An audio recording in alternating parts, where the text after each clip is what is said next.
I was one of the first officers to enter that house. That's why my footage doesn't exist anymore. Officially, it was removed due to public sensitivity concerns, which is the kind of vague explanation departments use when something doesn't fit into a report cleanly. But that's not the real reason. The real reason is that what I recorded wasn't just evidence. It was something that shouldn't have been seen more than once. We got the call just after 2 a.m. Multiple reports from neighbors about screaming coming from a house that had been empty for months. Not occasional noise, not something distant or unclear, but continuous, desperate screaming, like someone was being hurt and couldn't stop it. Dispatch confirmed the property had no registered occupants. That was the first thing that didn't sit right, because people don't scream like that for no reason. When we arrived, the street was quiet. No lights on in the house, no movement behind the windows, nothing to suggest anything was happening inside. If it weren't for the calls, you would have assumed the place had been abandoned for years. But when we stepped out of the car and stood still for a moment, we heard it. Not loud anymore. Not the kind of screaming the callers described. Just something faint, strained, like a voice that had already been screaming for too long. It wasn't constant either. It came in intervals, short bursts, followed by silence. Then again, we approached the front door, and I remember noticing how normal everything looked. Just an old house sitting quietly in the dark. I knocked. No response. The sound inside stopped immediately, like something had been interrupted. That was the moment I turned on my body cam. You can hear it in the recording, the click, the slight shift in audio as it starts capturing everything. We announced ourselves, forced the door open, and stepped inside. The floor creaked under our weight, and the sound carried farther than expected, like the house was empty but listening. We moved slowly, clearing each room one by one. Nothing. No furniture. No personal belongings. No signs that anyone had been living there recently. But the deeper we went, the more noticeable something became. The sound wasn't coming from ahead of us. It was behind us. At first, it was subtle, easy to dismiss. But when we stopped moving, it became clearer. Breathing, not ours. Slightly delayed, like someone standing just out of sync with us. I turned around. Nothing. Just the hallway we had already cleared. Empty. We continued. The screaming started again. Louder this time, but not from a single direction. It echoed through the house in a way that made it impossible to locate.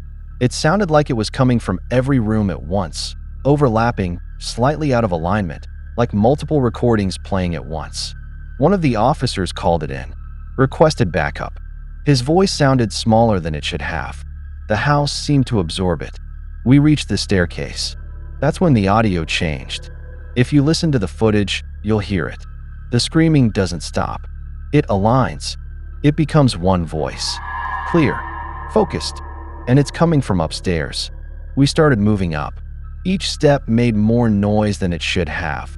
The wood shifting under our weight, echoing in a way that felt too loud for the space. Halfway up, the voice stopped again. Then something else. A man speaking. He said, "You're early." We froze. That voice wasn't coming from upstairs. It was right behind us. I turned immediately. There was no one there. The hallway below was empty.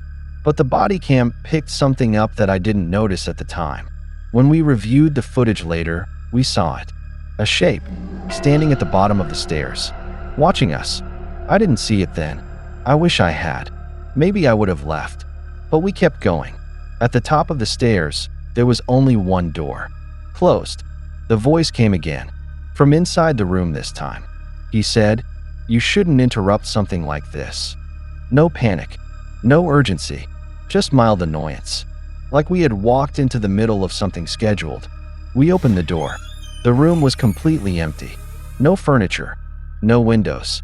Just bare walls and a floor that looked untouched. But the sound, the screaming, was inside the room. Loud. Right in front of us. But there was no one there. Then we noticed the camera audio shifting again. Layering.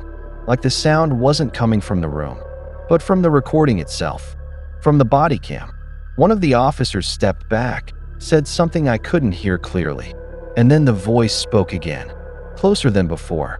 It said, "It's easier when it's documented." That's when the first twist happened. The screaming stopped and was immediately replaced by something else. Our voices, from earlier, repeating the exact words we had said when we entered the house. Perfectly timed, perfectly clear, like the house had recorded us and was now playing it back, but slightly delayed. Then the second twist came. The delay shortened. Our voices started overlapping with what we were saying in real time. I said something, or I thought I did, but the audio on the body cam said it first, half a second earlier. That's when I realized something I still can't fully explain. We weren't being recorded. We were following a recording. The voice spoke again, right next to me, close enough that I felt it before I heard it. He said, "You came in at the right time." I turned, and for the first time, I saw him. He wasn't standing in the room. He was standing slightly behind where I was, close enough that if I had taken a step back, I would have touched him. He looked normal, completely normal. That's what made it worse. No distortion, no exaggeration, just a man, calm, watching, like he had been there the entire time. He wasn't holding anything. He wasn't doing anything. He was just present, observing, like we were part of something he had already seen before. I asked him what was going on. He didn't answer directly. He just looked at the camera, not at me, at the camera, and said, "This part is always the same." That's when the footage becomes unstable, not visually, but in timing. Things start to overlap. Movements don't line up with sound. One of the officers turns toward the door before he actually moves. Another speaks before his mouth opens. And then, the screaming comes back. But this time, it's clear. It's one voice. And it's mine. The footage ends there. Officially, we never found anyone in the house. No suspect. No victim. Nothing. The case was closed. The footage was removed.